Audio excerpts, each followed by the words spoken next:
जय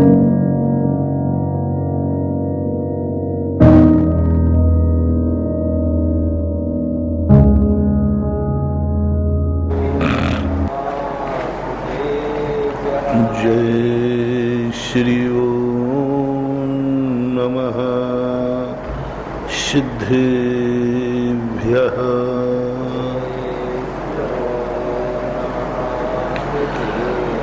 सर्वमंगल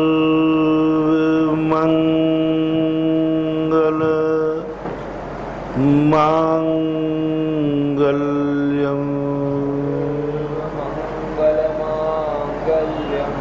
सर्वकल्याणकारकम्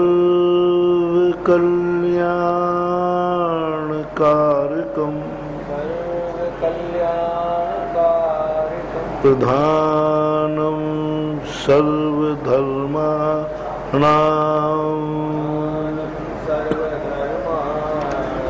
जैनं जयतु शासनं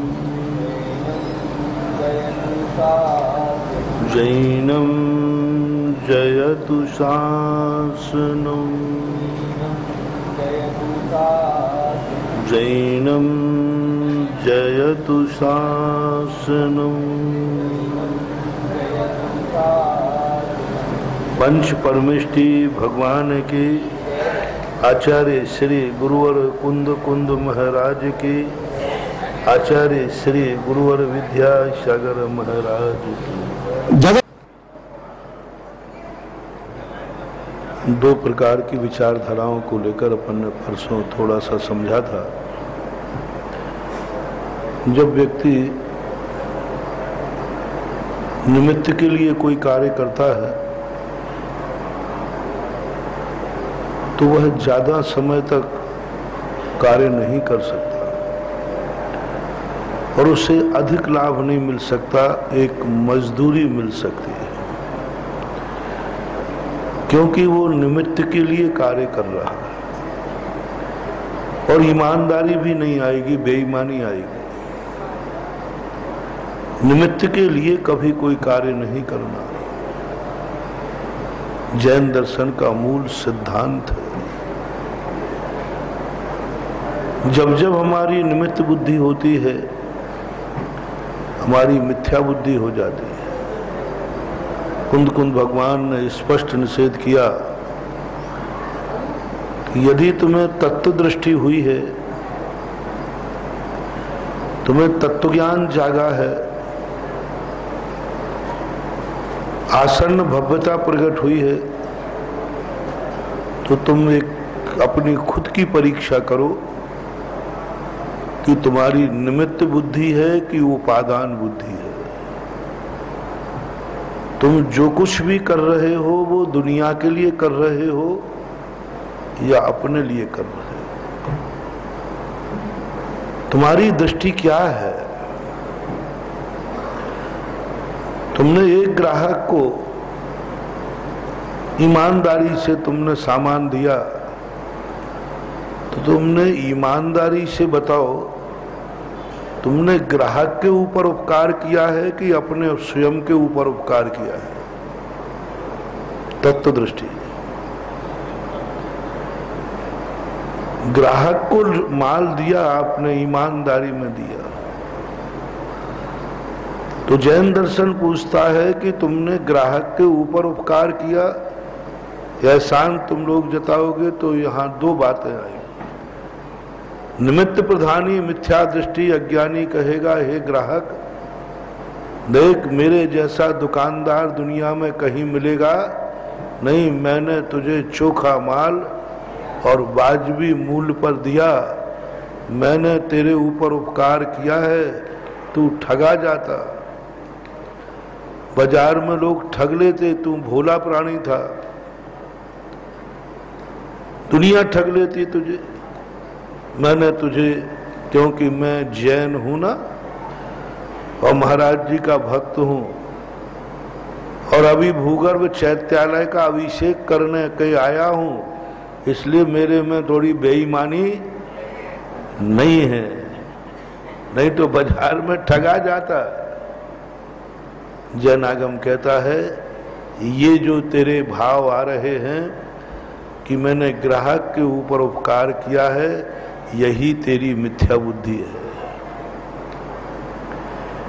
यही तेरी अज्ञानता है। सम्यक दृष्टि कहता है कि मैंने उसके ऊपर उपकार हुआ कि नहीं हुआ, ना जाने बाजार में कितने ईमानदार और हैं। मैंने ही अभिषेक थोड़ी किया है, अभिषेक तो सैकड़ों लोगों ने किया है, और ना जाने कौन कौन इसको ईमानदारी से माल देता। मैंने इसके ऊपर कुछ नहीं किया है। हमने तो जो ईमानदारी बरती है उससे हमारे उपादान को ही लाभ हुआ है। हमारे उपादान में मायाचारी का बंध नहीं हुआ। हमारे उपादान को हम त्रियंश गति से बच गए। मायाचारी करते, छल कपट करते तो ठग लेते। माया त्रियज्ञो नश्य। मैंने ये ईमानदारी करके, सम्यक दृष्टि की तत्व दृष्टि समझना। तत्व दृष्टि को लोग मजाक समझते हैं। 6 द्रव्य की परिभाषा, 7 तत्व की परिभाषा, 9 तत्व की परिभाषा, 9 द्रव्य पदार्थों की परिभाषा समझ करके अपने आप को तत्व दृष्टि मानते हैं। इसे तत्व दृष्टि नहीं कहते, ये तो तोता रटंत है, कोई भी रट लेता है। तत्व दृष्टि कहलाती है कि जो भी क्रिया करो उसमें उपादान की तरफ दृष्टि रखो। वास्तविक तत्व विद्या, भेद विज्ञान। उज्ज्वल कुंद भगवान ने कर्ता कर्म अधिकार में एक एक प्रथाओं में उपादान दृष्टि, उपादान दृष्टि, उपादान दृष्टि। कितना भी तुम सामने वाले पर उपकार करो, लेकिन कभी उस पर एहसान मत लादना, क्योंकि उसको लाभ हो या नहीं हो, लेकिन तुम्हें कितना बड़ा देखो। हमने ईमानदारी बरती। 99% लोग कहेंगे इस ग्राहक पर मैंने उपकार किया है। मात्र एक सम्यक दृष्टि कहेगा मैंने उपकार तो किया नहीं, इसके निमित्त से मेरे ऊपर उपकार हुआ है, मैं त्रियंश गति से बच गया। योग वक्रता विसंवादनम च पंच। योगों की वक्रता से हमारी और भी ज्ञानावरणी कर्म का बंध होता। योगों की वक्रता से मेरे अशुभ नाम कर्म का बंध होता। लूले लंगड़े अंधे बहरे होना पड़ता। और मायाचारी करने से हमारी आत्मा जो स्वतंत्रता की तरफ बहती है वह कस जाती है, कसाय से। और हमें कर्मों का फसल और उगाना पड़ती। इसलिए बहुत ईमानदारी हुई है मेरे ऊपर। बस देखो, दोनों ईमानदार की कार्य कर रहे हैं।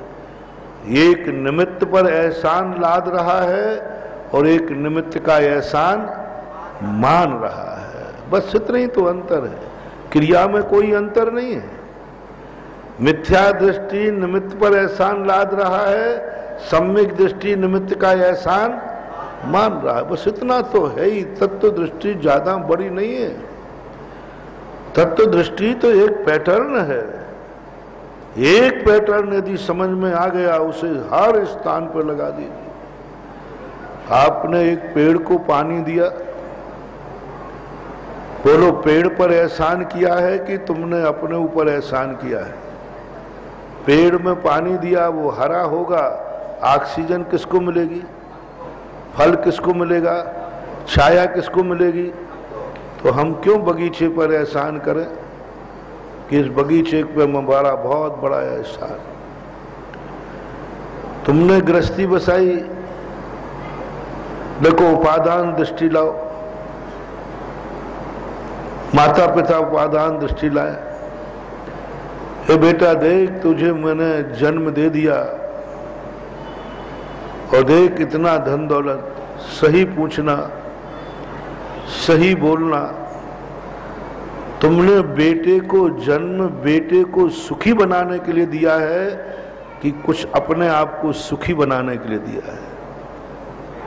नहीं, आपको ऐसा भाव आया होगा कि हमारे यहाँ जायदाद बहुत है, कोई 2-4 जीव आ जाएं भी पल जाएंगे बेचारे गरीब, उनकी जिंदगी चल जाएगी। यहाँ वहाँ भटकेंगे, वो आकर के मेरे घर में जन्म जाएंगे, बढ़िया खाने पीने मिलेगा, बढ़िया उनका सुख सुविधाएं मिलेंगी, इसलिए मैंने 2-4 बच्चों को पैदा किया है जिससे वो जीव हमारे यहाँ अच्छी तरह सुख से रह लें। झूठ मत बोलना। जन्म लेने के पहले बच्चे को जन्म देते समय तुम्हारी स्वार्थ अपने खुद के स्वार्थ पे था, खुद को सुखी बनाने में था, खुद की आकुलता मिटाने में था, या बच्चे को सुखी करने का भाव था? उपादान दृष्टि, बच्चे बेटे में उपादान दृष्टि। आपको कभी बच्चे के मुख को कभी गाली नहीं निकलेगी, बच्चे को आप कभी बुरा नहीं कहेंगे, क्योंकि आपकी उपादान दृष्टि क्या है? बेटे के ऊपर मेरा उपकार नहीं है, बेटे का मेरे ऊपर उपकार है।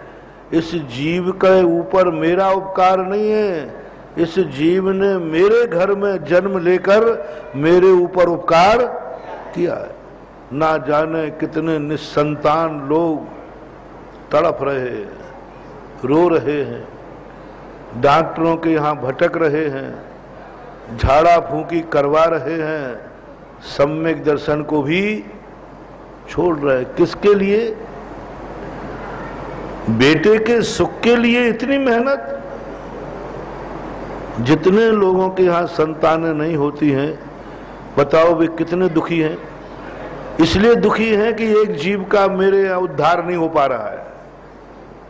नहीं, आप देखो, थोड़ा शेयर किया करो मुझे, थोड़ा नहीं, आप लोग बड़े परोपकारी हो ना, जैनी हो। महाराज जी मुझे भारी कष्ट है मैंने क्या पाप किया? बोले मैं 2-4 बच्चों का पालन कर सकता हूँ, मेरे धन दौलत है, जायदाद है, बढ़िया मकान घोड़ा गाड़ी है, 2-4 जीव आ जाएं मेरे यहाँ पल जाएंगे। उनके पालन करने के लिए तुम दुखी हो रहे हो कि कुछ और? अंदर की बात कुछ और है, बात कुछ और है, बस यही तो है। कोई नहीं करता। इतनी मेहनत करते हैं, रोते हैं मेरे यहाँ तड़प तड़प के, धन है, दौलत है, सब कुछ है, रोते महाराज बेटा बिटिया नहीं है, संतान नहीं है। पर के लिए कोई इतना रो नहीं सकता। अस्पतालों में डॉक्टरों के यहाँ घूमते, लाखों रुपया बर्बाद करते, और कई लोग तो जिनेंद्र देव को भी छोड़ देते हैं, जो जहां बताता है वहां जाने को तैयार, जहां बताए। बोले सम्यक दर्शन चला जाएगा, बोले भाड़ में जाए सम्यक दर्शन, एक छोरा तो हो जाएगा। मैंने देखा है सो कह रहा हूं। मैंने कि भैया तुम कहां जा रहे हो? क्या? बोले महाराज जी अब आप कुछ मत बोलो, मुझे नहीं चाहिए जैन धर्म, मुझे नहीं चाहिए जिनेंद्र देव, मुझे आपसे भी मतलब नहीं, हमें तो जहां आशीर्वाद मिलेगा बच्चे पैदा होने का, मैं तो वहां चला जाऊंगा। बोलो कहीं मैं गलत तो नहीं बोल रहा हूं? ऐसा संसार में देखा गया कि नहीं? बच्चे को जन्म देने के लिए लोग भगवान को छोड़ने को तैयार हैं, धर्म को छोड़ने के। यहां तक देखा गया कि लोग अपने आत्मीय जन की बलि भी चढ़ाने को तैयार है, जानवरों की बलि चढ़ा। जैन, अजैन की नहीं कह रहा हूं मैं, जैन व्यक्ति बेटे के प्रति इतना अनुरागित है। मैं सोचता हूं कि भैया क्या मतलब है तुझे? अरे वो जीव सुखी हो या नहीं हो, आए या नहीं आए, तू क्यों परेशान हो रहा है? उससे मैंने अंदाज लगा लिया कि बेटा जो है उस जीव के सुख के लिए तुम बेटा नहीं चाह रहे हो, कहीं ना कहीं से तुम्हारा निजी स्वयं निजी सुख जो कुछ भी तुम्हारा होगा। अब यदि ये भाव तुम्हारे मन में आ जाए तो वो तो जन्म देने के बाद तुम बेटे का उपकार मानोगे या बेटे का ऊपर तुम उपकार लादोगे? बेटे की पड़ी थी कि तुम्हारे यहाँ जन्म लेवे, या माँ बाप की पड़ी थी कि बेटा मेरे यहाँ जन्मे? किसकी पड़ी थी ये बताओ? पड़ी किसकी थी? माँ बाप की। तो जिसकी पड़ी है उस पर एहसान है, कोई क्रोध खत्म हो जाएगा।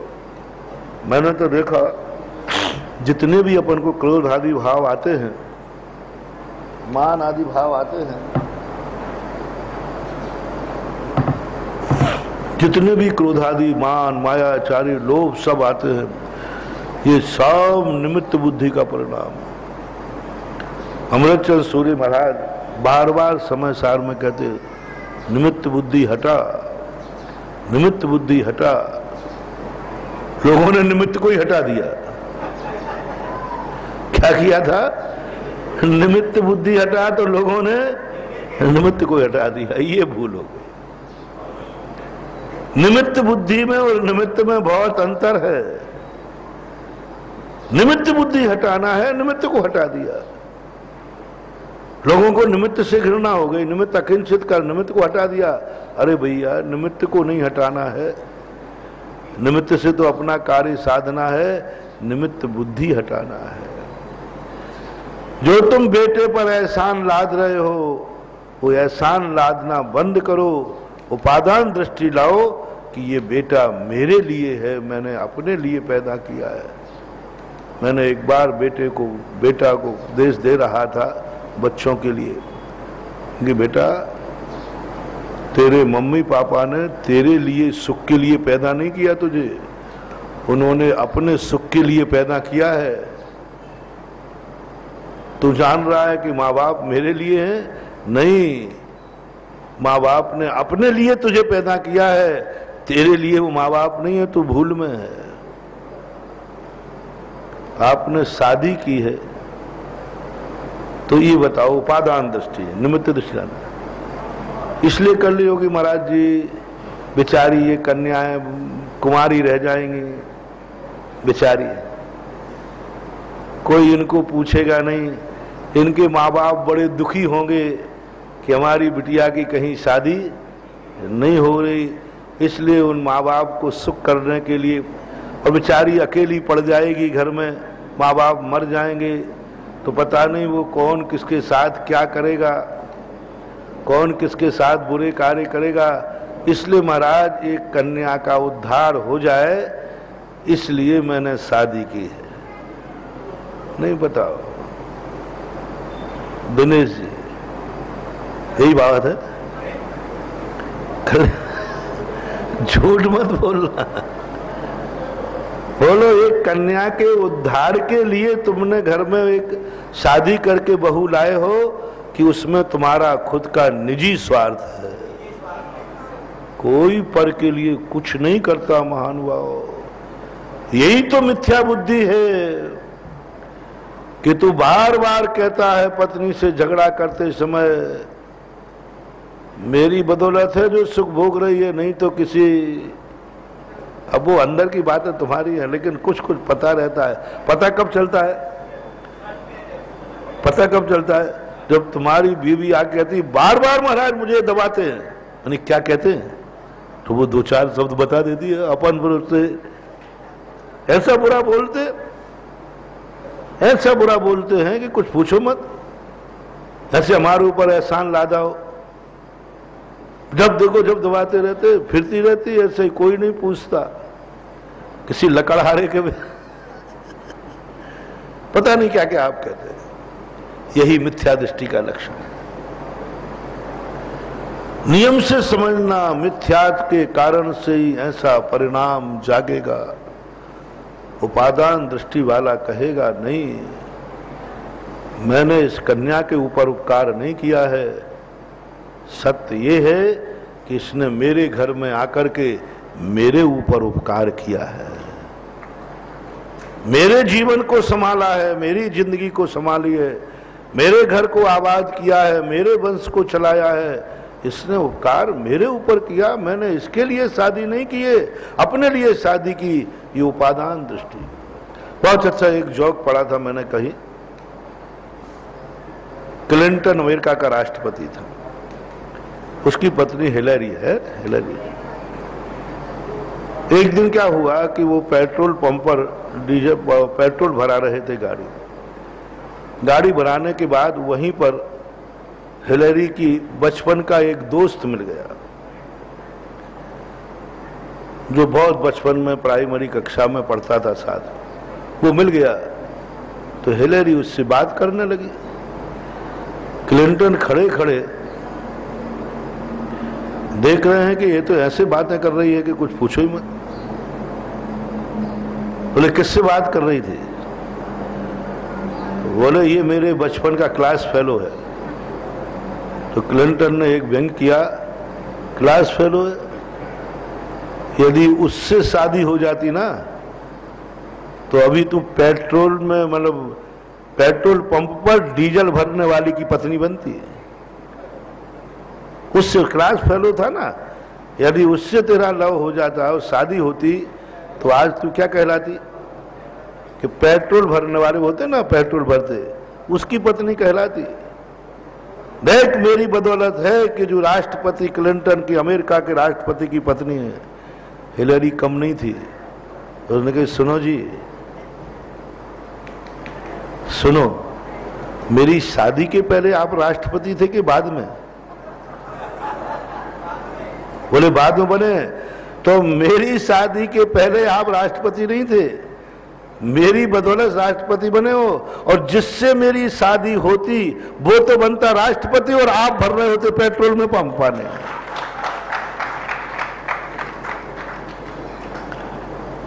हाँ, आप भर रहे होते पेट्रोल पंप पे नौकरी कर रहे होते, और जिससे मेरी शादी होती वो राष्ट्रपति होता। जो कुछ भी उनमें कहा हुआ हो, मैं तो हर जोक में समय सार लगा लेता हूं।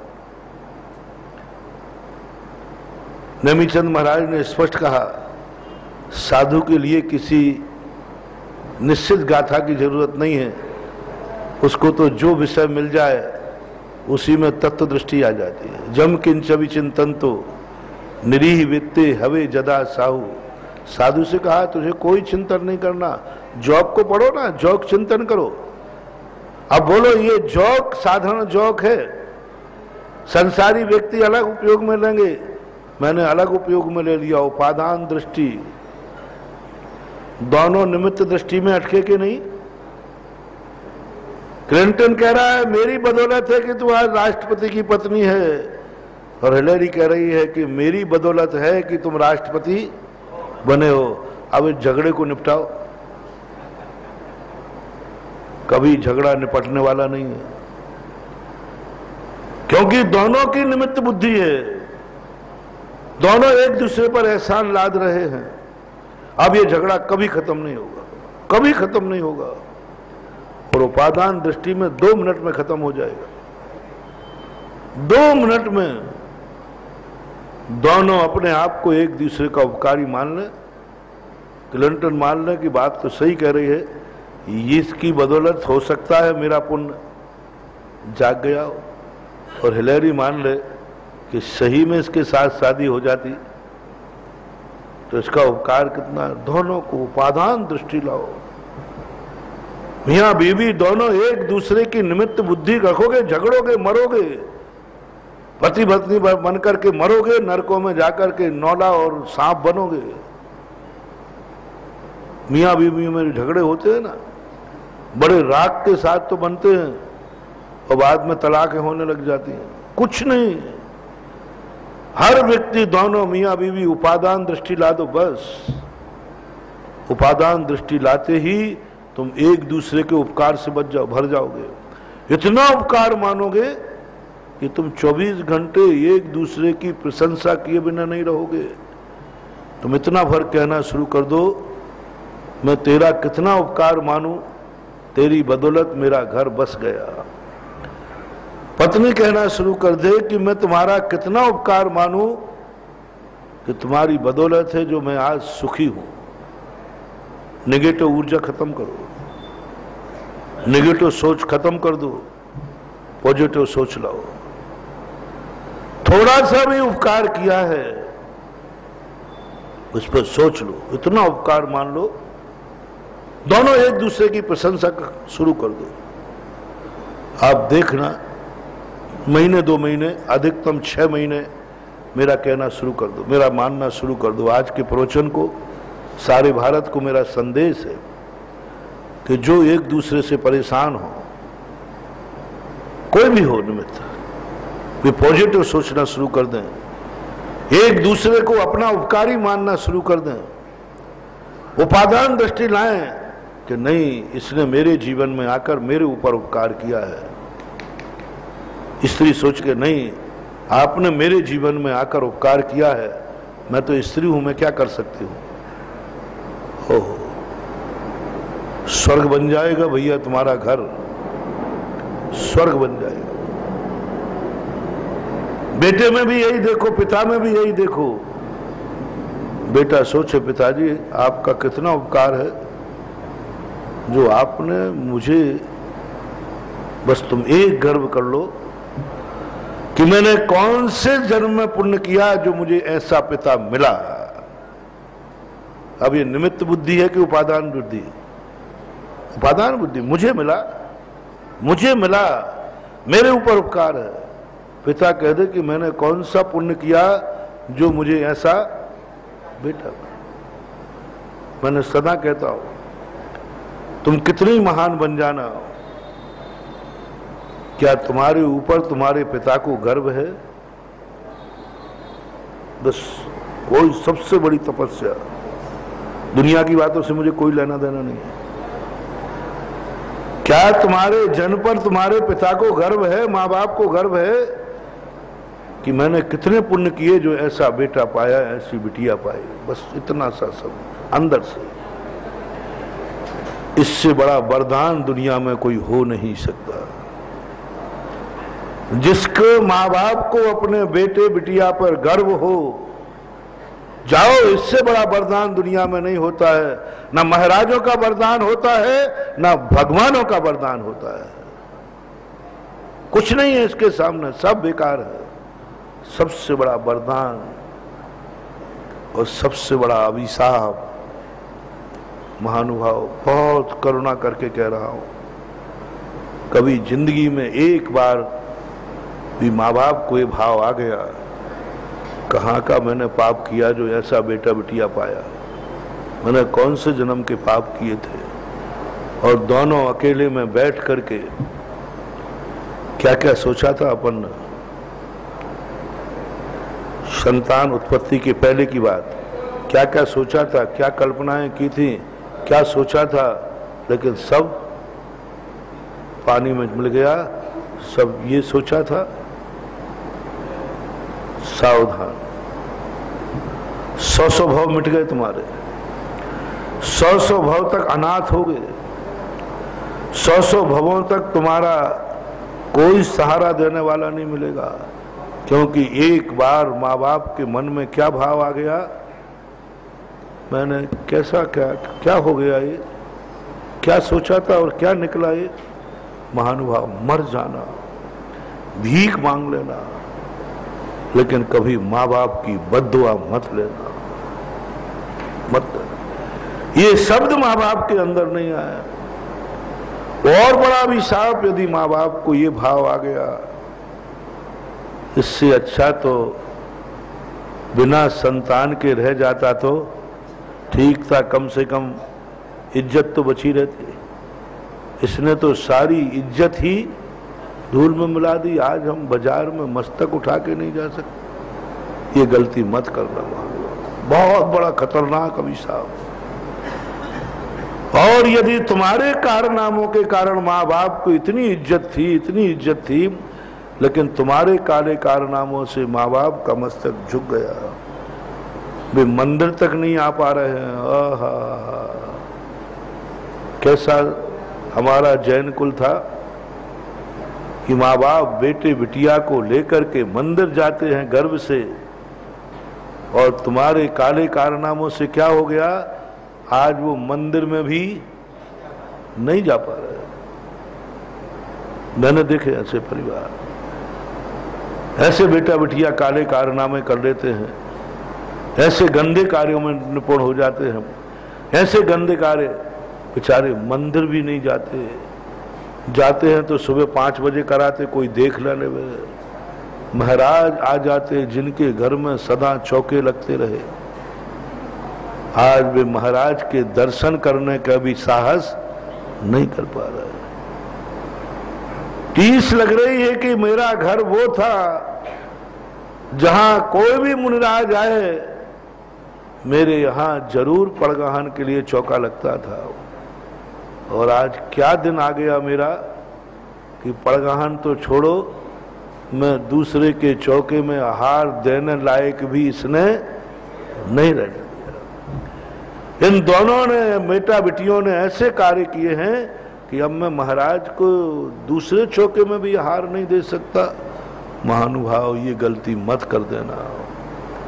तुम्हारे कारण से कहीं माँ बाप गुरु से दूर तो नहीं हो जाएंगे, तुम्हारे कारण से कहीं गुरु माँ बाप मंदिर से वंचित तो नहीं हो जाएंगे, तुम्हारे काले कारनामों से कहीं माँ बाप की, तुम इज्जत कमाना या नहीं कमाना, लेकिन तुम्हारे कारण से माँ बाप की इज्जत घटना नहीं चाहिए, ये प्रयास करो। मैं नहीं चाहता हूं कि तुम इज्जत बनाओ, वो तुम्हारी मर्जी पड़े। आज मैं तुम्हारी तरफ दृष्टि कम रख रहा हूं, वो बात कह ही नहीं रहा हूं कि माँ बाप ने जो इज्जत कमाई तुम उससे और आगे इज्जत कमाओ। माँ बाप शेर थे तो तुम इज्जत बांधो, वो बात तो अब क्या कहूं। अभी तो यही कह रहा हूं कि तुम एक प्रयास करना, तुम्हें जो करना है वो करना।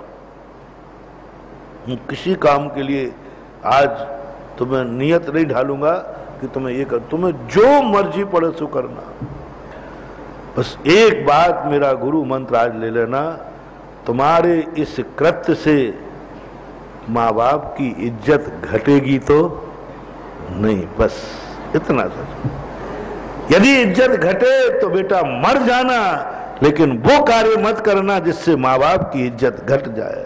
बस इतना सा तुम कर लो, बाकी तुम्हारे कल्याण की जिम्मेवारी मैं लेता हूं, सदगति की जिम्मेवारी ले। अपनी इज्जत की बयान नहीं कह रहा, तुम्हारा तो जो है, लेकिन तुम्हारे कारण से माँ बाप की इज्जत खराब ना हो, उनका धर्म ना छूटे, उनके गुरु ना छूट जाए। तुम तो गुरु को मानना ही मत, बिल्कुल फूटी आंख से भी मत देखना। लेकिन तुम्हारे कृत्य के कारण से माँ बाप के गुरु न छूट जाए। तुम तो आहार बिल्कुल मत देना, लेकिन तुम ऐसा कार्य मत करना कि माँ बाप भी घर में चौका लगाने लायक न रहे। भगवान के अभिषेक करने तुम बिल्कुल भी अभिषेक करने मत आना, लेकिन ऐसा कृत्य मत कर देना कि माँ बाप का भी अभिषेक छूट जाए और वो मंदिर भी ना आ सके। इतना भी पुरुषार्थ तुमने कर लिया। आज यदि तुमने ये नियम ले लिया तो भली तुम कितने बड़े पापी बन जाना, लेकिन निधत्त निकाचित पाप नहीं बंधेगा। वो पाप तो बंधेगा, लेकिन पाप ऐसे ही बंधेगा, ऐसे ही बंधेगा कि थोड़े से तुम जाग जाओगे वो पाप कट जाएगा। मैंने सुंदरी ने क्या कहा, जब श्रीपाल ने पूछा कि तुम्हें मैं कोड़ी पति मिला, तुम्हें कोई खेद नहीं होता, रोती नहीं हो तुम, कभी कोसती नहीं हो तुम, क्या तुम्हें नहीं ज्ञान है कि आपका कितने पाप का उदय हुआ, कितने पाप कर्म का उदय हुआ कि कोड़ी पति मिला, और मैं कितना पापी के कोड़ी हुआ। बोले पापी तो हो तुम, पापी तो हो तुम, क्योंकि नहीं पापी नहीं होते तो कोड़, और पापिन तो हूं मैं। आह क्या शब्द कहा, पापिन तो हूं मैं जो मुझे कोड़ीपति मिला, क्योंकि कोड़ीपति मिलना पुण्य के उदय से हो ही नहीं सकता। पापिन तो मैं हूं, पापी तुम भी हो, फिर खेद क्यों नहीं हो। तो क्या मैंने सुंदरी ने कहा, पापी तुम हो, पापिन मैं हूं, लेकिन डरने की बात नहीं है। मैंने पाप तो किया है, तुमने भी किया, लेकिन निधत्त निकाचित नहीं है। जिस दिन पुण्य करूंगी ये पाप अपने आप भाग जाएगा, अपने आप भाग जाएगा। इसलिए मैं कहता हूं ऐसा पाप मत करना जहां गंदोदक भी काम न करे। पहली बात तो ऐसी बीमारी मत पनपने देना इसकी दवाई दुनिया में ना हो। ऐसा पाप नहीं करना जहां गंदोदक भी काम नहीं करे, नभोकार मंत्र भी काम नहीं करे, सिद्ध चक्र मंडल विधान काम नहीं करे, गुरुओं के आशीर्वाद काम नहीं करे, शांति धारा काम नहीं करे। महानुभाव सावधान, मैं तुम्हें पाप करने से आज नहीं रोक रहा हूं, बस इतनी सी हिदायत दे रहा हूं कि पाप ऐसा मत करना जहां शांति धारा भी फैल हो जाए। ऐसा पाप हो जाए तो कोई बात नहीं, एक शांति धारा करूंगा, देखो अभी हाल एक सिद्ध चक्र मंडल विधान करना है और 700 के कोड़ियों के कोड़, ऐसा पाप हो गया होगा, लेकिन ऐसा पाप नहीं किया।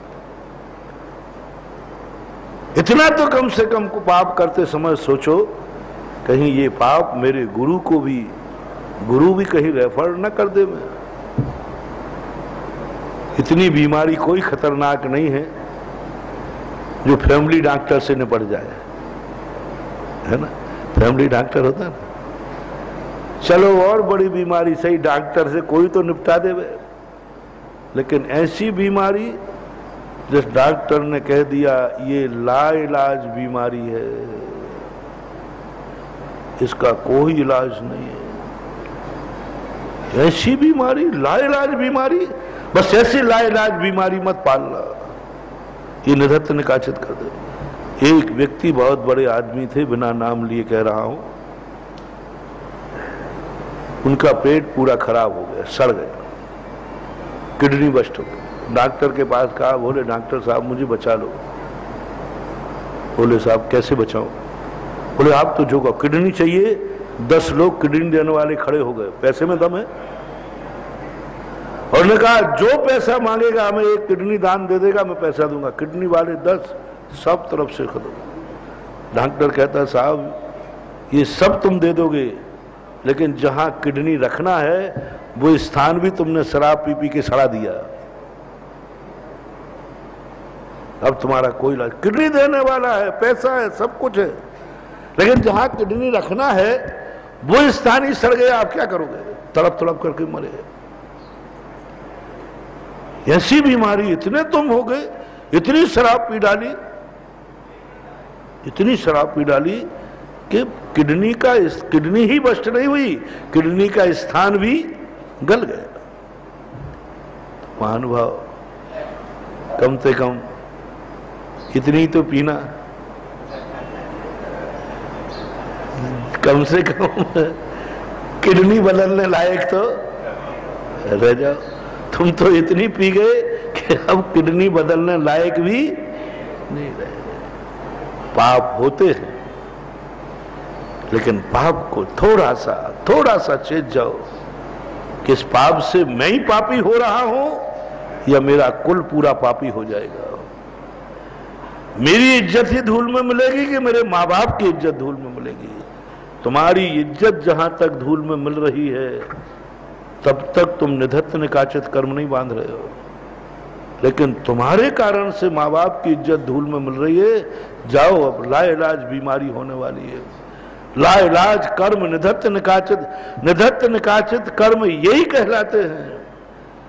स्वयं के पाप करने पर निधत्त निकाचित कर्मों का बंध कम होता है। तुम्हारे पाप का परिणाम सारे परिवार को भोगना पड़े, ये निधत्त निकाचित कर्मों का सबसे ज्यादा बंध होता है। और पुण्यबंध, कोई जिंदगी में एक ऐसा कार्य करो कि तुम्हारे कारण से माँ बाप एक शब्द बोल देवे, ओहो मैंने कितना पुण्य किया जो ऐसे बेटा बिटिया को पाया।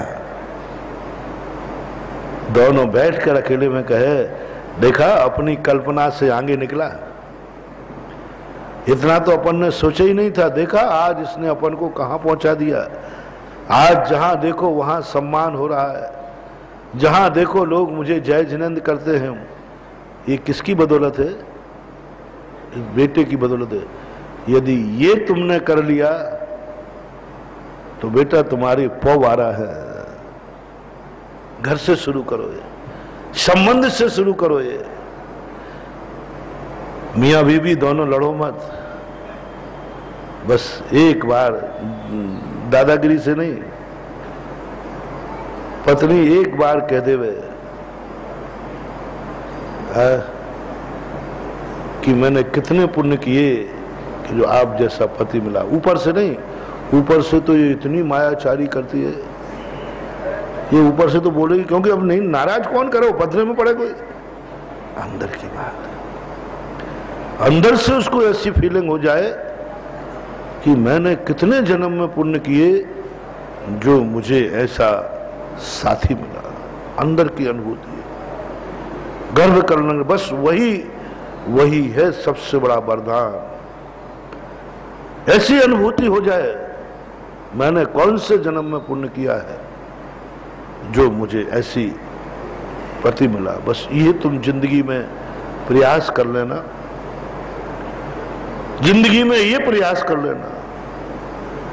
और यही देवियों आपसे कहना है, पति को तुम्हारे पे गर्व हो जाए। यदि पति ने एक बार कह दिया, कहां कौन से पाप कर्म किए थे जो ये मेरे माथे पड़ी है, मैंने कौन से कर, समझ लेना 100 भवों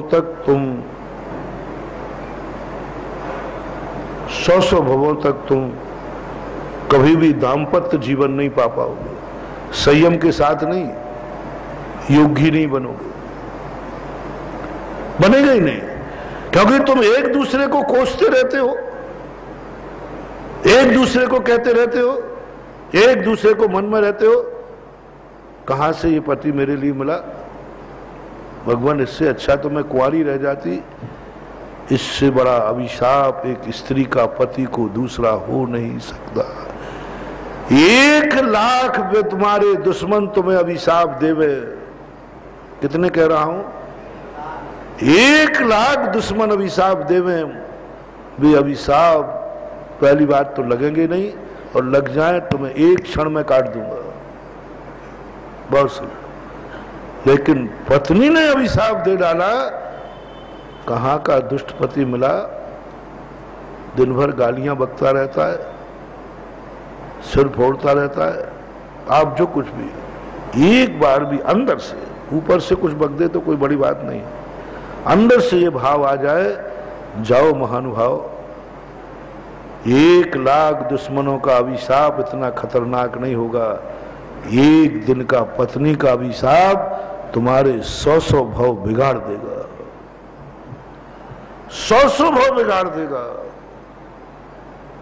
जिंदगी में एक साधना करना महानुभाव, आप यदि गृहस्थ ही है तो कभी पत्नी का अभिशाप मत लेना। और यही स्थिति पति को है। पति के मन में तुम्हें कितना भी भीख मांगकर रोटी खाना पड़े तो खा लेना, मजदूरी करके रोटी खाना पड़े तो खा लेना, सीता जैसे कष्ट उठाना पड़े तो, लेकिन एक अभिशाप मत लेना कि पति के मन में ये भाव आ जाए, कहाँ की दुष्ट नारी, जब से घर में आई है नरक मचा दिया, दिन भर कलह, दिन भर ये, हे भगवान इससे अच्छा तो मैं कुंवारा रह जाता, और मेरी बुद्धि मारी गई। आचार्य श्री की बहुत कहा था, दीक्षा है, इनको वैराग्य नहीं हो रहा है, तुम्हारे से परेशान होकर के ये वैराग्य की बात है, ये अभिशाप कभी मत लेना।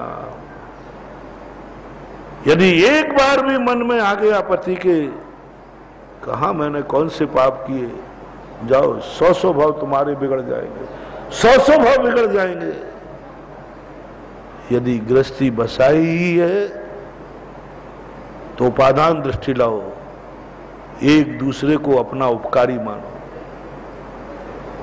कलह खत्म हो जाएगी। निमित्त बुद्धि मत मानो, तुम इसका पालन कर रहे हो ये नहीं, ये मेरा पालन कर रही है, ये भाव लाना शुरू कर दो।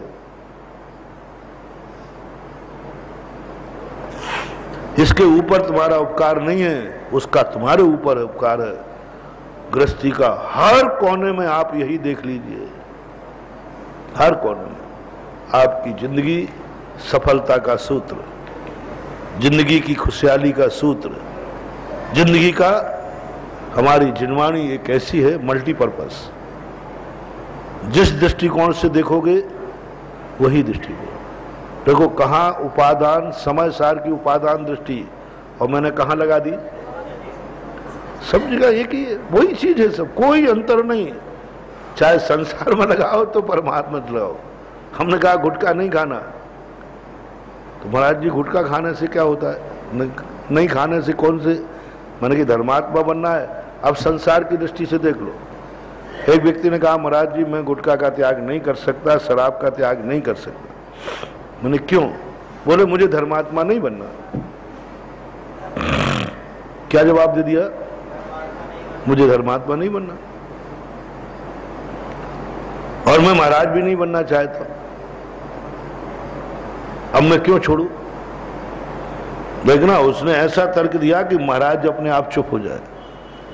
महाराज जी आप किस लिए चाहते? मैं गुटखा तमाकू छोड़ करके, रात्रि शराब छोड़कर, रात्रि भोजन आदि छोड़ करके धर्मात्मा बन जाऊंगा? मुझे धर्मात्मा बनना ही नहीं, मेरा नियम है। बस खत्म बात हो। मुझे नहीं जाना मोक्ष, बात खत्म। यही है ना आपका। मुझे नहीं जाना स्वर्ग, यही है ना आपका। मुझे नहीं चाहिए इज्जत, और क्या करोगे? मुझे नहीं चाहिए इज्जत, मुझे नहीं चाहिए, कुछ भी नहीं चाहिए, मुझे मस्ती चाहिए। तो मैंने क्या चाहिए? फिर से बोलना। बोले मस्ती चाहिए। मैंने कि एक बार और बोले महाराज मौज मस्ती चाहिए, ऐश चाहिए। मैंने कि भैया मस्ती भी चाहिए तो भी छोड़ दे। बोले महाराज मस्ती के लिए क्यों छोड़? मस्ती के तो डबल पीऊंगा। बोल तुझे अपनी परमार्थ तो नहीं चाहिए ना, महाराज भी नहीं चाहिए, भगवान में, तुझे अपनी जिंदगी प्यारी है कि नहीं? बोले है। तो मैंने कही बस तुम अपनी जिंदगी की खातिर छोड़ दे, नहीं तो जिंदगी का थोबड़ा बिगड़ जाएगा, जिंदगी बिगड़ जाएगी। जिंदगी प्यारी है ना। बहुत सारे लोग धर्म इसलिए नहीं करते, मुझे धर्मात्मा नहीं बनना है। अरे कौन बना रहा है धर्मात्मा? धर्मात्मा कोई पकड़ पकड़ के नहीं बनाए जाते। कौन बना रहा है? किसने कहा? मैंने तो आज तक किसी को धर्मात्मा बनाया ही नहीं। महावीर ने किसी को धर्मात्मा नहीं बनाया। गणधर परमेष्ठी को महावीर लेने गए थे क्या बुलाने? गंधर्वभूति गया तो गया ना। तो आज तक आचार्य श्री ने किसी को धर्मात्मा बनाया, और ना मैंने बनाया, ना महावीर स्वामी ने बनाया। जैन धर्म ने आज तक किसी को धर्मात्मा बनाया नहीं। और ये धर्मात्मा बनाते तो पक्का मानना एक अधर्मी नहीं रहता। महावीर में वो ताकत थी कि यदि महावीर उतर आते कि मैं सबके लिए अपने समोषण में बुला के रहूंगा, आदिनाथ सोच लेते, सबको आना पड़ता। सौधर्मिंद से 1 मिनट कहता देखो कौन कौन नहीं आया यहां से। सौधर्मिंद ऐसा अरेस्ट करता, एक इशारा करना था अपने बॉडीगार्ड के लिए, सौधर्मिंद देखना कौन कौन नहीं आ रहा है सभा में। सौधर्मिंद को लाने में कितनी देर लगती? सबको। और कोई नमोकार मंत्र के अलावा दूसरा मंत्र पढ़े, खबरदार। सारी दुनिया में नमोकार मंत्र हो रहा होता। कोई अनायतन नहीं रहेगा, कोई मिथ्या मंदिर नहीं रहेगा। सौधर्म देखो, जैन देव का मंदिर ही होगा, बाकी मंदिर नहीं होंगे। ये एक फूंक मारना थी सौधर्मेंद्र को, सारे अनायतन कहां चले जाते? सब उड़ जाते। एक घर में मिथ्यात्व नहीं होता, कम से कम द्रव्य मिथ्यात्व तो नहीं होता। गृहीत मिथ्यात्व तो महावीर स्वामी हटा सकते थे, कुछ नहीं करना था। सौधर्मेंद्र को कहते इस दुनिया में कहीं गृहीत मिथ्यात्व नहीं होगा, शरणायतन नहीं होंगे। दुनिया में कोई शराब नहीं पिएगा, कोई गुटखा नहीं खाएगा, कोई जुआ नहीं खेलेगा, कोई सप्तव्यसन नहीं करेगा। महावीर स्वामी को यह काम कितने का था? चुटकी बजाने। कुछ नहीं करना था, बेफालतू इतना प्रोत्साहन देते रहे, गला झुका। 2.25 घंटे बोल रहे व्यसन नहीं करना चाहिए। 2.25 घंटे कितने बार बोलते? 4 बार। कितने घंटे हो गए? लगभग 9 घंटे हो गए। 9 घंटे तक बोल रहे बेफालतू का, 9 घंटे तक माथा फोड़ी कर रहे, और अभी तक उनके चेले हम कर रहे हैं। शास्त्र लिखते फिर रहे सप्तव्यसन नहीं करना चाहिए, नहीं करना चाहिए। आचार्य लिख रहे, हम भी लिख रहे, हम भी बोल रहे, सब बोल रहे। अरे महावीर स्वामी को ये कहने की जरूरत ही नहीं थी। सौधर्मेंद्र दुनिया में शराब किसी को नहीं पीना चाहिए। शराब को खत्म कर दो, गुटखे को खत्म कर दो। कोई भी व्यक्ति व्यसन नहीं करेगा, करे तो उसको फू। कोई जुआ पे बैठे वहीं कीलित कर दो उनको। डंडे के बल पर चाहते तो सौधर्मेंद्र से कह करके सारी दुनिया को व्यसनों से मुक्त कर देते। चाहते तो गृहीत मिथ्यास से रहित कर देते, शरण आयतन नहीं रहते, कोई पापाचार दुनिया में नहीं रहता। सौधर्मेंद्र जो गाली देवे उसका मुंह टेढ़ा कर देना और कह देना तूने गाली दी थी ना इसलिए मुंह टेढ़ा हो गया। दूसरी बार से कोई गाली मुंह से नहीं निकालता है, कोई पाप नहीं रहते। क्यों नहीं किया, क्यों नहीं करवाया? महावीर जानते थे डर, भय और लोभ से धर्मात्मा बनाने से कल्याण होने वाला नहीं। भयासा स्नेह लोभास से, भय स्नेह और लोभ से यदि मैं धमकी देकर डर दिखा करके समोषण में बुला भी लूंगा तो कोई लाभ होने वाला नहीं है। नहीं किया उन्होंने। इसलिए तुम मत सोचना कि मैं तुम्हें धर्मात्मा बनाने के लिए प्रवचन दे रहा हूं। मैंने ना तो आज तक कोई धर्मात्मा बनाए हैं, ना बना रहा हूं, ना बनाऊंगा, क्योंकि धर्मात्मा बनाना मेरे हाथ में है ही नहीं। धर्मात्मा बनाया नहीं जाता बंधुओं, धर्मात्मा तो बनता है। रास्ते पर चलाया नहीं जाता, रास्ते पर चलता है। रास्ता बताया जाता है, ये रास्ता इधर गया बताया जाता है, रास्ते पर चलाया नहीं जाता, रास्ते पर तो चलना पड़ता है। इसलिए धर्मात्मा बनाया नहीं जाता। धर्मात्मा तो आत्मा की पर्याय है ना, शुद्ध आत्मा की पर्याय है। इसलिए मत सोचना हम गुटखा शराब छुड़ा रहे तुम्हें धर्मात्मा बना रहे। बोले महाराज जी मुझे धर्मात्मा नहीं बनना है। अरे भैया कौन बना है, क्या बनना है? बोले मौज मतलब कि जिंदगी ध्यान रखना। ये गुटखा खा रहा ना, मौज मस्ती से कल के दिन तो आइसक्रीम भी नहीं खा पाएगा, मुंह नहीं खुलेगा, बोल ही नहीं पाएगा। कम से कम अपनी जिंदगी का तो ध्यान रखो। मत सोचो कि धर्मात्मा बन जाएंगे। मम्मी से प्यार है कि नहीं? मम्मी को तो मैं बहुत चाहता हूं। तो मूर्ख, एक गुटखा खाने से वो निपुती हो जाएगी, रोएगी जिंदगी भर। अब मैं नहीं कह रहा हूं गुटखा धर्म के लिए, शराब धर्म के लिए छोड़ो। मम्मी तो चाहता है कि नहीं? मम्मी को तो चाहता हूं मैं। तो देख, तू जिंदगी में यदि मम्मी को सुखी देखना चाहता है तो शराब गुटखा छोड़ दे, नहीं तो वो दुखी होगी। काय का चाह रहे हो? पत्नी को तो चाहता है कि नहीं? बोले उसको तो प्राणों से प्यारा चाहता हूं। अच्छा, तो गुटखा शराब छोड़ दे। बोले महाराज जी आपके बात तो एक ही दवाई रटी है। धर्मात्मा बनना है, अभिषेक करना है तो गुटखा शराब छोड़ो, आहार देना है तो गुटखा शराब छोड़ो, पत्नी को खुश रखना है, सबकी एक ही दवाई, सीधी सी बात है। तो गुटखा शराब पिएगा, पत्नी विधवा हो जाएगी। पत्नी को तो चाहता है, तो शराब पीकर जाएगा, पत्नी का सिर फोड़ेगा। धन दौलत से प्यार है कि नहीं? बोले बहुत प्यार है, तो गुटखा शराब छोड़ दे। बोले धन दौलत से प्यार है, गुटखा शराब? हाँ, गुटखा खाएगा कैंसर होगा, मकान बिक जाएगा, जायदाद बिक जाएगी। यदि पैसे से मोह है तो भी गुटखा छोड़ दे, नहीं तो बर्बाद हो जाएगा धन दौलत से। धन दौलत के खातिर तो छोड़ दो रे, क्योंकि तुम्हें पैसे से मोह है। शराब पीऊंगा तो पैसा बर्बाद हो जाएगा, पैसा बर्बाद। उसका कैसे भी हमारा धर्म मल्टीपर्पज है। जिस दृष्टिकोण से देखोगे लाभ ही लाभ है, हानि तो कुछ है ही। परमार्थ की दृष्टि ना सही, संसार की दृष्टि सही, तो भी तुम्हें करना तो वही पड़ेगा जो एक धर्म पाना है तो कुछ वही। रावण को भी बहुरूपणी विद्या चाहिए थी, तो भी आखिर लिया तो उसने भगवान का ही सहारा ना, फेरी तो उसने शांतिनाथ की माला ना। कोई गाली देते देते तो सिद्धि नहीं हो गई, पाप करते करते तो सिद्धि नहीं हो गई, आखिर उसको भी मंदिर की शरण तो लेना ही पड़ी। चाहे महानुभाव संसार चाहो चाहे परमार्थ चाहो, दोनों को प्राप्त करने के लिए दरवाजा एक ही है, जिनेंद्र का, बस एक दरवाजा, एक ही दरवाजा है।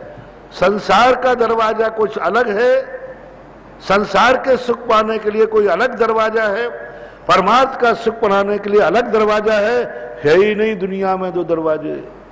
चाहे तुम संसार चाहो तो परमार्थ चाहो, फिर ना तो नमोकार मंत्र की माला ही है।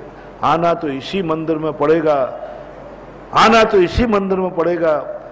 चाहे संसार चाहो चाहे परमार्थ, अभिषेक तो करना ही पड़ेगा। चाहे तुम परमार्थ चाहो चाहे संसार, दान तो देना ही पड़ेगा। चाहे तुम संसार चाहो चाहे परमार्थ, व्यसन तो छोड़ना ही पड़ेगा।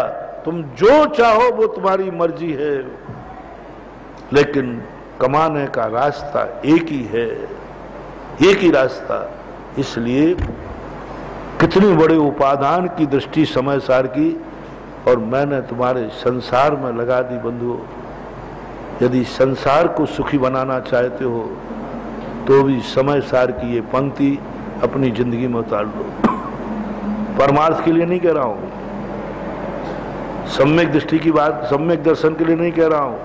संसार सुखी चाहते हो, परिवार सुखी चाहते हो, जिंदगी सुखी चाहते हो, तो उपादान दृष्टि लाओ। निमित्त बुद्धि छोड़ो, निमित्त को मत हटाओ, निमित्त बुद्धि हटा दो। करके देख लो, महीने भर 15 दिन करके देख लो। जो मैंने कहा, तुम एक दूसरे के लिए उपकारी मानना शुरू कर दो। मैं इसके लिए नहीं हूं, ये मेरे लिए, मेरे लिए। मैं धन के लिए नहीं हूं, धन मेरे लिए। आप धन का अपव्यय ध्यान रखना। धन को बर्बाद करने वाले थे, उपादान दृष्टि आ जाए, मैं धन के लिए नहीं हूं, धन मेरे लिए, मेरे लिए है, तो इसका अपव्यय कैसे? आपने कुएं में से पानी लाया अभिषेक के लिए, तो बोलो आपके लिए जल है कि जल के लिए आप थे? मेरे लिए जल है, तो आप उस जल को फेंकोगे नहीं, क्योंकि आपका उपकारी है। लोग सोचते महाराज पॉजिटिव सोच कैसे लाए, हमारी नेगेटिव थिंकिंग है। नेगेटिव थिंकिंग आने का मूल कारण है निमित्त बुद्धि। मेरे ने इसके ऊपर उपकार किया, मैंने इसके ऊपर उपकार किया, मैंने इसके ऊपर उपकार किया। माँ बाप कहते बेटा मैंने तेरे ऊपर उपकार किया, 9 महीने पाला, तो बेटा भी कहता है मम्मी यदि आपने मेरे लिए किया है तो 9 महीने की कूक का किराया ले लो, और क्या करोगे। आजकल 5 लाख रुपए में कूक मिल जाती है, निपटा के नक्की करो मां को। 9 महीने का एहसान लाद रही है ना तू, कि 9 महीने मैंने तुझे पेट में रखा, ये पकड़ो 5 लाख, किस्सा खत्म, हिसाब निपटा दो रे आज ही जाकर के। 5 लाख रुपया मां के, और वो कहे बेटा 5 लाख नहीं, मम्मी बाजार में पूछ लो, ये कूक आजकल किराए की कूखें मिलती है, कितने में? 5 लाख में मिल जाती है, आराम से मिल जाती है, कह रहे यानी और सस्ते में मिल जाएगी। 5 लाख दे के नक्की करो ना मां को, बहुत एहसान लाती है, बहुत एहसान थोपती है कि मैंने तुझे 9 महीने पाला है। क्या एहसान किया है? मेरे लिए पाला है कि तूने अपने सुख के लिए पैदा किया है, मेरे लिए पाला है, तो ये पकड़ो 5 लाख। जो माता अपने बेटे से ये बात कहे, उस बेटे को 5 लाख देकर निपटा देना चाहिए। किराए की कूख मिलती है 5 लाख में, तूने पैदा क्या किया? 5 लाख में मैं कोई भी 9 महीने पाल देता, 5 लाख में कोई भी मुझे 9 महीने पाल देता, क्या करूं? बेटे से कहा माँ बेटा मैंने तुझे दूध पिलाया है, माँ तूने कोई उपकार नहीं किया, मैंने पीकर उपकार किया, नहीं तो कैंसर होता। हाँ तूने काहे का उपकार किया है? अब नेगेटिव सोच चलने दो, नेगेटिव सोच चलने दो, दोनों इतने दुश्मन बन जाओगे। और पॉजिटिव सोच पढ़ने दो, बेटा मैंने तेरे लिए पाला नहीं है, मैंने अपने सुख के लिए पाला, अपने कुल के लिए पाला, मैंने अपनी इज्जत के लिए पाला, मैंने अपने धर्म के लिए पाला, मैंने इसके लिए पाला ही नहीं, मैं अपने लिए कर रहा हूं। एक बिच्छू जा रहा था, नदी में बह रहा था, एक महाराज ने हाथ से उठाया, बिच्छू ने डंक मार दिया, पुनः उठाया, डंक मार दिया, 3 बार उठाया, डंक मार दिया। एक सज्जन कहते हैं कि महाराज आप क्यों इस पर दुष्ट पे उपकार कर रहे हो, आप इस पर उपकार कर रहे हो, बचाने का भाव कर रहे हो, और ये तुम्हें डंक मार रहा है, मरने दो इसको। बोले भैया क्यों, ये डंक क्यों मारता? बोले महाराज जी इसका स्वभाव है डंक मारना। तो महाराज कहते हैं एक बिच्छू होकर अपना स्वभाव नहीं छोड़ता, तो मैं साधु होकर दया का स्वभाव छोड़ दूं? मेरा काम दया करना है, और मैं इस पर उपकार कहां कर रहा हूं, मैं इस पर उपकार कहां कर रहा हूं? मैं तो 3 बार मैंने बचाने का भाव किया तो मेरे ऊपर ही उपकार हुआ, मेरा दया धर्म, मेरा अनुकंपा धर्म मजबूत हुआ है। डंक मारने वाले पर पॉजिटिव थिंकिंग, पॉजिटिव सोच, पॉजिटिव विचार, डंक मारने वाले पर भी आपको क्रोध नहीं आएगा जो आपको अपने परिवार पर क्रोध आ रहा है,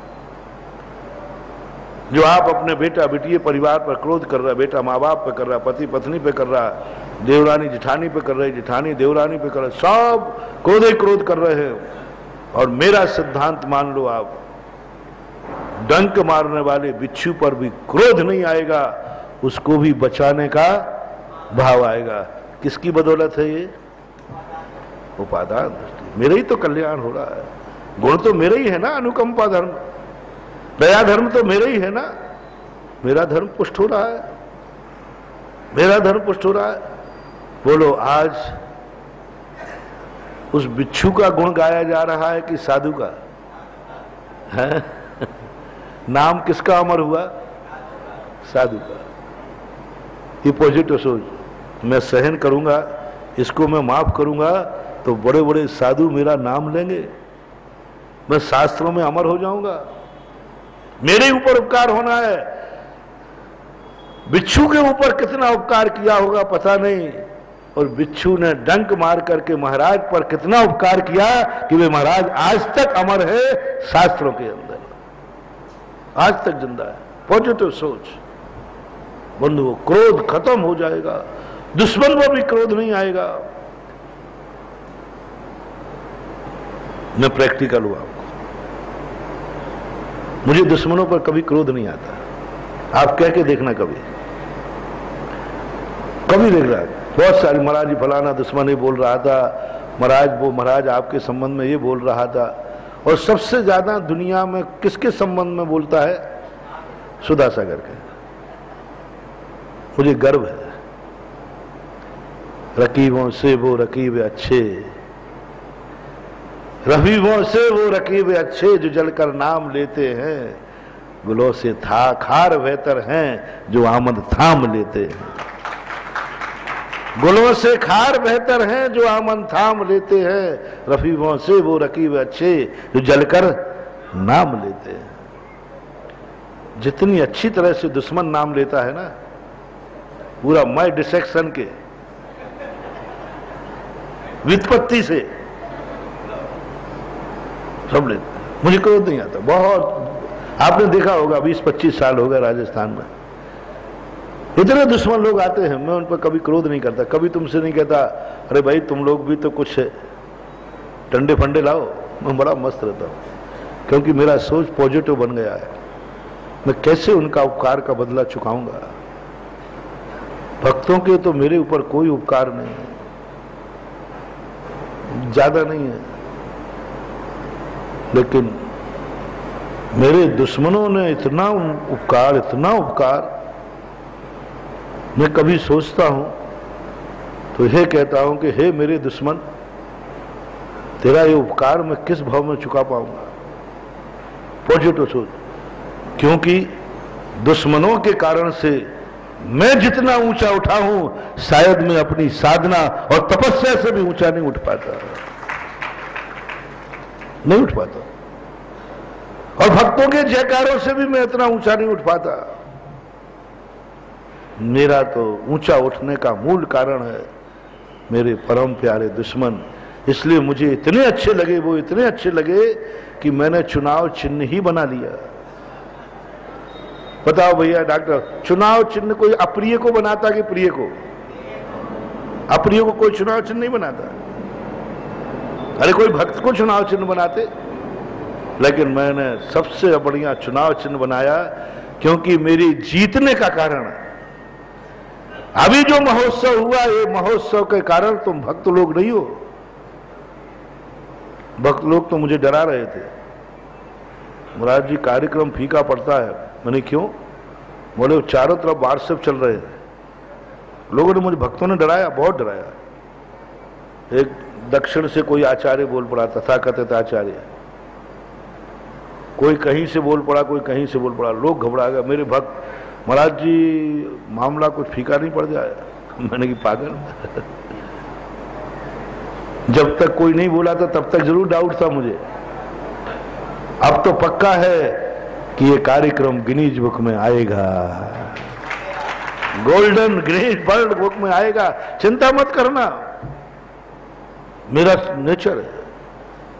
मेरे जिस कार्य के महानुभाव आप आजमा लेना कभी। पूरे भारत को मेरा कहना प्रैक्टिकल करना। यदि मैं कोई कार्य करूं और उसमें कोई दुश्मन कोई कमेंट्स ना करे, तो निश्चित समझना वो कार्यक्रम फ्लॉप जाएगा, फेल, पक्का फेल। मैं तो 50 बार फेल हो चुका हूं। कोई ने कमेंट्स ही नहीं किया, कोई ने आलोचना ही नहीं की, कार्यक्रम फेल हो जाता। और ये भी दावा 25 साल से देख रहे हो, जिस कार्यक्रम का विरोध में व्हाट्सएप चल जाए, पत्रिका निकल जाए, समझ लेना दुनिया की कोई शक्ति सुधा सागर के कार्य को फेल नहीं कर सकती, मेरा दावा है। बस शर्त क्या है?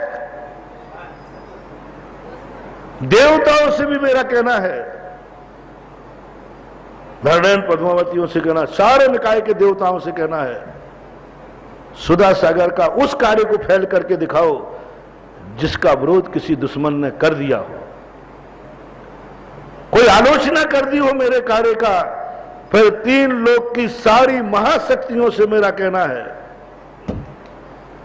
क्योंकि मेरा दावा है, जिस सुधा सागर के कार्य की किसी दुश्मन ने आलोचना कर दी, उसको दुनिया की कोई ताकत फेल नहीं कर दी।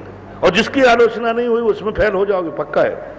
इसलिए मेरे कार्यक्रम में यदि सफलता चाहिए है तो हे भगवान, निंदक तू ना मरिए रे, भक्त निपटे तो निपट जाए, क्योंकि सफलता जो दिलाएगा अपन तो उसी को जिंदा रखेंगे। पॉजिटिव सोच, मुझे कभी क्रोध नहीं आता, मैं कभी विकल्प नहीं करता। मैंने कि मामला ठीक है, पॉजिटिव सोच। उसने क्या बुरा किया, ये मालूम मुझे कहां से मिला? इस सूत्र को मैंने डेवलप कहां से किया? जब 22 परिचय पढ़ रहा था, आचार्य महाराज ने लिखे 22 परिचय, परिचय शतक, उसको एक बार मैंने पढ़ा।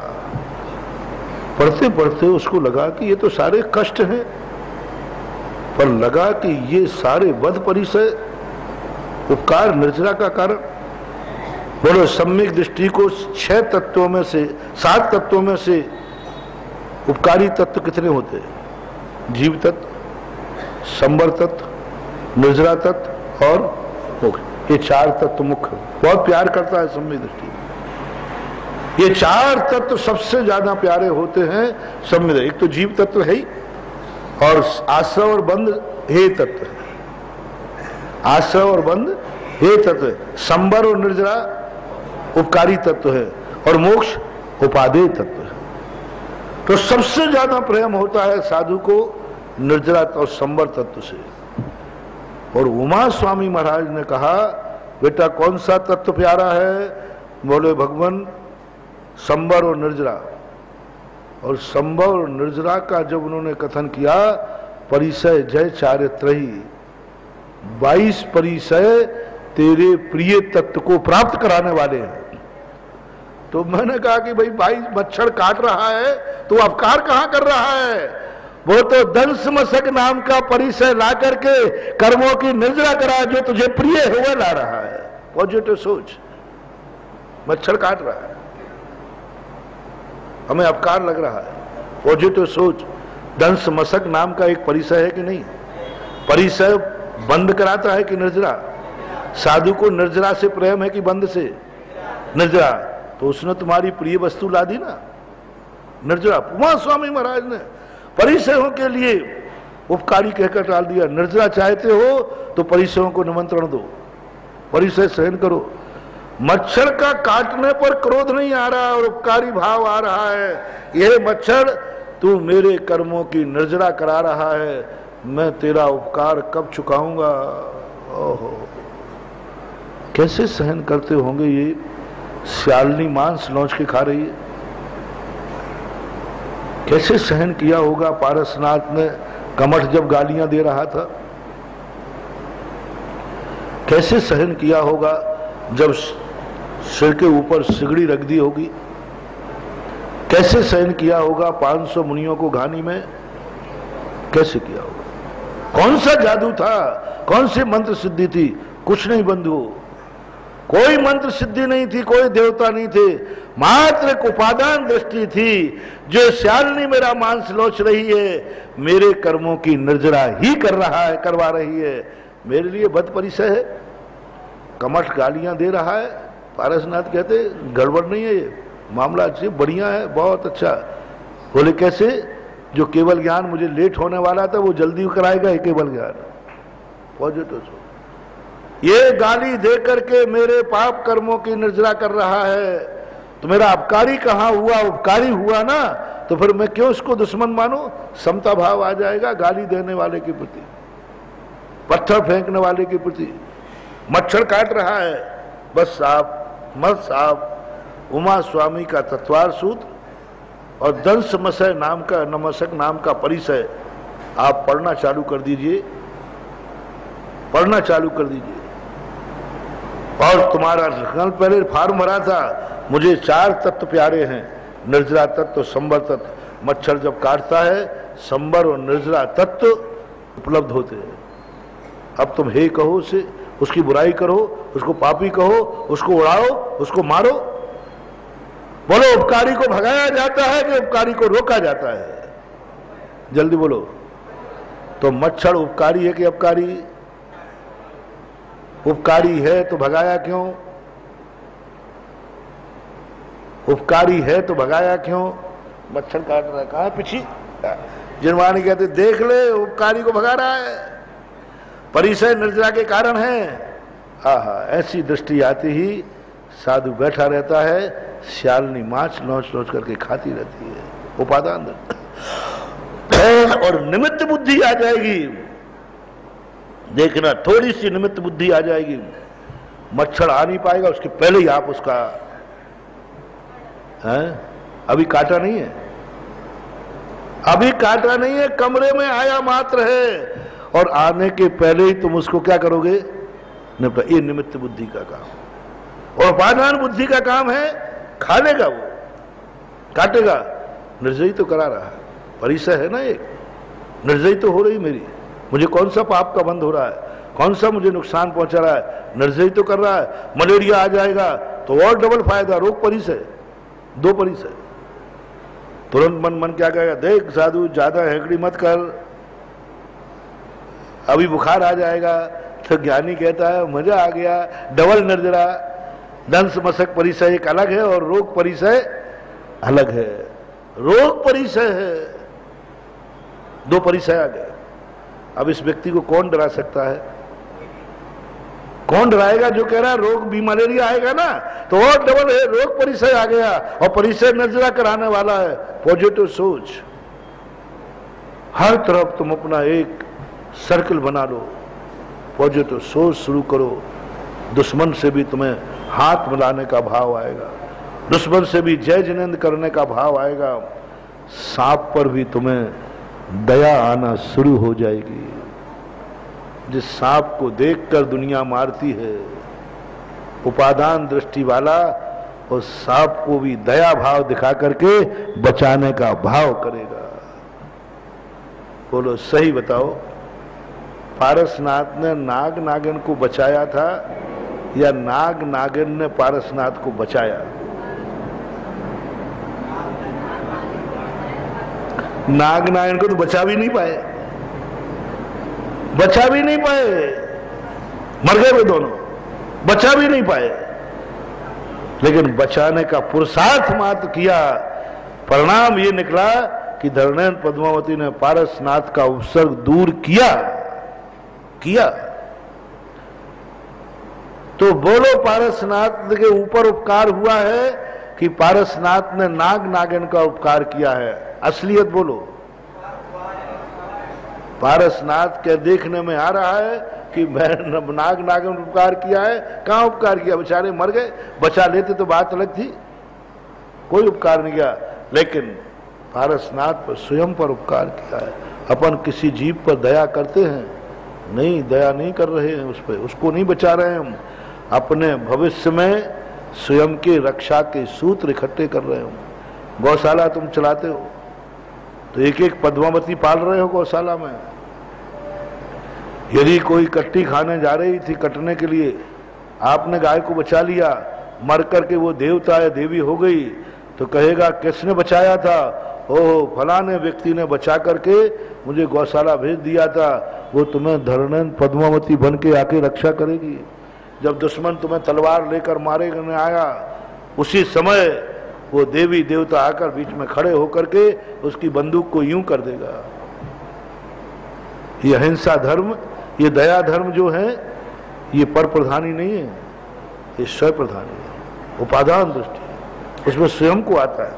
कल सारे भारत ने आचार्य श्री के ऊपर, कल अपन लोगों ने एक आचार्य श्री के ऊपर बड़ा एहसान किया है। अपन पत्र लिखें कि आचार्य श्री आप आशीर्वाद दीजिए, हमने आपके ऊपर एहसान किया, आपकी खूब जय जयकार बुलवाई, घर घर में दिवाली मनवाई, घर घर में प्रभात फेरी फिरवाई, सब पूरे भारत में मैंने उपदेश देकर गया, और मैंने ये किया, मैंने ये किया, मैंने 50 शास्त्रों को विमोचन कराया, और क्या क्या किया?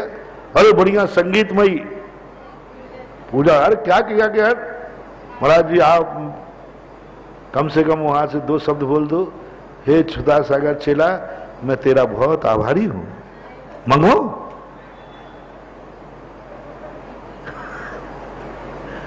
किससे? अब देखो, पहली बात बताओ, अपन ने कल किया है कि नहीं कुछ? और पूरे दिवाली मनवाई कि नहीं? तो आचार्य श्री से 2 शब्द आभार के मनवाने में कौन सी हम बड़ी मजदूरी मांग रहे हैं? ना कोई हम कोई और कुछ मांग रहा है कि भाई महाराज हमें ये दे दो, इतने कह रहे महाराज जी आप बस इतना कह दीजिए, बहुत अच्छा है, मैं तेरा। किसका आभार? गुरु एक ही कहेंगे, कहा किसने था? कहा बंधु, कल जो अपन ने गुणानुवाद किया वो आचार्य श्री पर उपकार नहीं किया, उनके बहाने अपने जीवन का उद्धार किया है। और गजब कल का सारे भारत ने मनाया। कल आत्मा गदगद हो गई जब श्रवण बेलगोला के अंदर आचार्य महाराज वर्धमान सागर के सानिध्य में भट्टारक जी हैं आचार्य कीर्ति, उन्होंने जो कल शाम सभा करके स्वर्ण जयंती महोत्सव मनाया, सारे भारत के लिए एक संदेश दे दिया कि सत्य सदा पूजनीय होता है, सर्वत्र पूजनीय होता है। दक्षिण भारत में श्रवण बेलगोला में तो आचार्य श्री गए नहीं कभी, इतने बुलाने से भी नहीं गए, फिर भी भट्टारक जी ने जो गुणानुवाद किया, क्या गुणानुवाद भट्टारक ने किया, और जो वहां बैठे हुए महाराजों ने, मैं गुरुदेव का चेला हूं तो भी पूजा मैंने नहीं पढ़ी।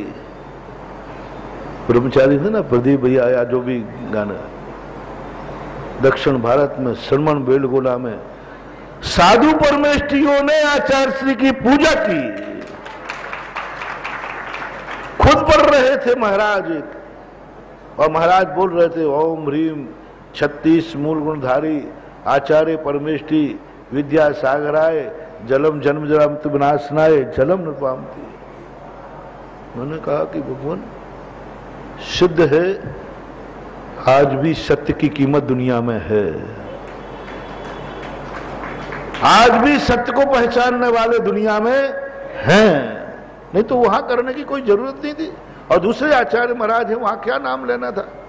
एक राजा के सामने दूसरे राजा की जयंती मनाने से क्या मतलब? लेकिन राजा खुद मना रहा है बैठे, और सब पूरा आचार्य श्रीमन बिल्कुल। यानी कल सारे भारत ने, सारे जगत को यह संदेश दे दिया कि आचार्य विद्यासागर महाराज की पवित्र साधना भारत के हर जैनी को हृदय से स्वीकार है। और शायद ही कोई गांव रहा हो जहां कोई ना कोई आयोजन अपनी अपनी शक्ति प्रमाण सबने किया। गांव गांव के छोटे छोटे 2-2 गांव वालों की सूचना आ रही है। हमारे यहाँ भी महाराज जैसा आपने बताया था वैसा हमने भी किया। क्या किया? बोले हम 2 घर वाले थे, हम ही लोगों ने ढोल लेकर के प्रभात फेरी निकाली, विधान किया, पूजन किया, 36 दीपकों से आचार्य की आरती की। यानी छोटे छोटे गांव में सारे भारत के लोगों ने, और भारत के लोगों ने नहीं, विदेशी अमेरिका लोगों ने भी अपने घरों में दीपक जला करके पूज्य गुरुदेव को अपनी शुभकामनाएं पेश की। और हर व्यक्ति के मन में एक आह्लाद था, एक आनंद था। जो बोल रहे थे, मैंने श्रवण बेलगोलोक के संबंध में जो बोल रहे थे, उनको ऐसे लग रहा था कि समय छोटा पड़ रहा है। रोमांचित ऐसे गदगद भाव से बोल रहे थे जैसे आचार्य श्री के गुणों की महिमा के लिए उन्हें शब्द ढूंढना पड़ रहे, ऐसे बोल रहे। और ऐसे सारे भारत ने मनाया। महानुभाव गुणग्राही, इस पर अपन ने आचार्य श्री पर कोई उपकार नहीं किया। आचार्य श्री की 50वीं दीक्षा के बहाने अपना जिह्वा को पवित्र किया है। आचार्य श्री के गुणानुवाद करने से कोई उनके गुण नहीं बढ़ गए, बल्कि अपने मुंह से करने से अपनी जिह्वा क्या हो गई? पावन हो गए। उनका चिंतन करने से उनको कुछ मिले या नहीं मिले, अपना मन पावन हो गया। उनके हाथों से जिनवाणी का विमोचन कर दिया ज्ञान का। तो आचार्य श्री को क्या मिलेगा मुझे पता नहीं है, लेकिन विमोचन करने वालों ने तो कुंद कुंद स्वामी जैसा क्षयोपम बांध लिया। अपन ने उनकी पूजा की, उनको क्या पता क्या हुआ कि नहीं हुआ, वे तो वैसे ही पूज्य, उनको हमारी पूजा का कोई दरकार, हम पूजा नहीं करते तो भी पूज्य थे, और कर ली तो भी पूज्य हैं। लेकिन अपन लोगों ने पूजा करके अपने जीवन को पूज्य मार्ग की तरफ प्रभावित कर दिया, अपना रास्ता साफ कर लिया। पूजा करके हमने पूज्य का रास्ता साफ नहीं किया, पूजा करके हमने अपने पूज्य बनने का रास्ता साफ कर लिया है। महाराज को दीप जला करके तुमने आरती उतार ली, उनका अंधकार दूर नहीं हुआ, बल्कि अपने जीवन के ना जाने कितने मोड़ों पर अंधेरे आना थे, वे कल 36 दीपक जला करके उन अंधेरे अंधे मोड़ों पर भी हमें प्रकाश मिल जाएगा, ये पुण्यबंध हमने कर लिया। उपादान दृष्टि लाओ, और यह उपादान दृष्टि आज मैंने तुम्हारी सांसारिक के ऊपर घटाई, संसार के लिए घटाई। अब परमार्थ की तरफ भी कल ध्यान में आएगा तो अपन चर्चा करेंगे कि परमार्थ की तरफ भी उपादान दृष्टि होना चाहिए। मंदिर में भी उपादान दृष्टि, गुरु के पास भी उपादान दृष्टि, आहार में भी उपादान दृष्टि। जितना जितना तुम उपादान दृष्टि में आओगे उतना उतना तुम ऊंचाइयों को पाते जाओगे। समय आपका हो गया। महावीर भगवान की।